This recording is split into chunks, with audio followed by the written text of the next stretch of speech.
बोलू बोला छत्रपती श्री शिवाजी महाराज की जय.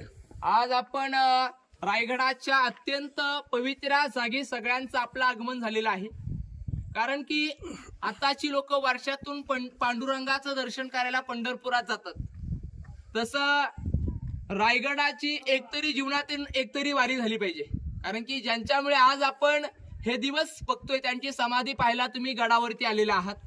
ज्या दरवाज्यातून आपण आलो या दरवाजापासून समोर ही आडवी केलेली प्लॅस्टर भिंत असते ना सर, या भिंतेच्या आतमध्ये हा जो पूर्ण वाडा आहे हा छत्रपतींचा राहता राजवाडा आहे सर. हे महाराजांचं घर आहे.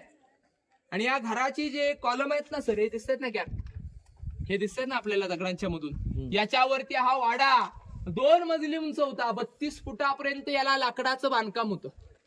आणि याच वाड्यामध्ये आपल्या लाडक्या राजाने जो अखेरचा श्वास सोडला तो या चौथऱ्यावरती सोडला. इथे ते निधनाची तारीख म्हणजे 3 एप्रिल 1686 ला महाराजांचं निधन इथे झालं. पण समाधीला आपल्याला जायचंय ना, ते टोकाला एकदम मंदिर आहे का शोभट, ते जगदीश्वर मंदिर आहे ना सर. महाराजांची समाधी 1 किलोमीटर पुढे का? कारण की आपले लाडके राजे शंकराचे भक्त होते सर. महाराजांचे आपण भक्त आहात, महाराज शंकराचे भक्त होते. महाराजांचं निधन इथे झालं. महाराजांची समाधी 1 किलोमीटर पुढे आहे. महाराजांचं आयुष्य किती वर्ष? 50. आपण देखील 50 वर्षाचं आयुष्य जर जगतोय, पण वयाचं 20 वर्ष आपलं बालपण आहे. उरलेल्या 30 वर्षामध्ये